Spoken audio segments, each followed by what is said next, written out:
Volám sa Talda Jozef, pracujem v Strednej odbornej škole strojníckej ako majster odbornej výchovy, kde pracujem už 37 rokov. Pracujem ako majster odbornej výchovy pre odbor študijný mechanik strojov a zariadení.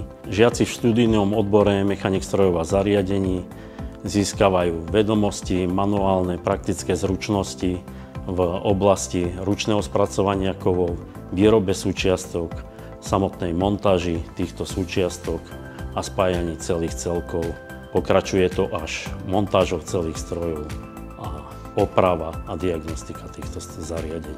Duálne vzdelávanie vnímam tým spôsobom, že to potenciálny zamestnávateľ už pre žiaka, ktorý si vyberie, dokáže si vybrať svojho zamestnávateľa tým, že už navštívi samotnú firmu, kde vidí už proces tej firme, výrobu samotnú a už dokáže posúdiť, že či by ho to naplňalo v budúcnosti alebo nie. Žiaci začínajú v prvom ročníku, je to také základné ručné spracovanie kovov, postupne nastupujú na strojné obrábanie, ale potom prichádzajú k montážiam, demontážiam určitým častí strojov. Žiaci v treťom ročníku končia zváracký kurz, zváranie v ochrannej atmosfére CO2, kde dostávajú osvedčenie o spôsobilosti zvárania. Tak tento odbor som si vybral kvôli tomu, že do strojáriny už ma zaviedol otec, keď som mal 11 rokov. Spolu sme v garáži robievali veci, rôzne konštrukcie, aj povrchové úpravy tých konštrukcií, zahŕňalo to zváranie, celkové aj ručné obrábanie kovu.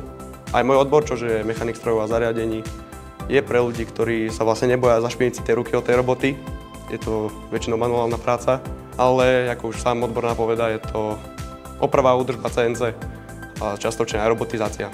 Najviac ma zatiaľ bavili sústruhy SU-18, takzvané ešte klasiky. Je to zaujímavá robota, aj celkom sranda. Táto škola ma nielen dobre, ale výborne pripravuje na prácu do budúcnosti.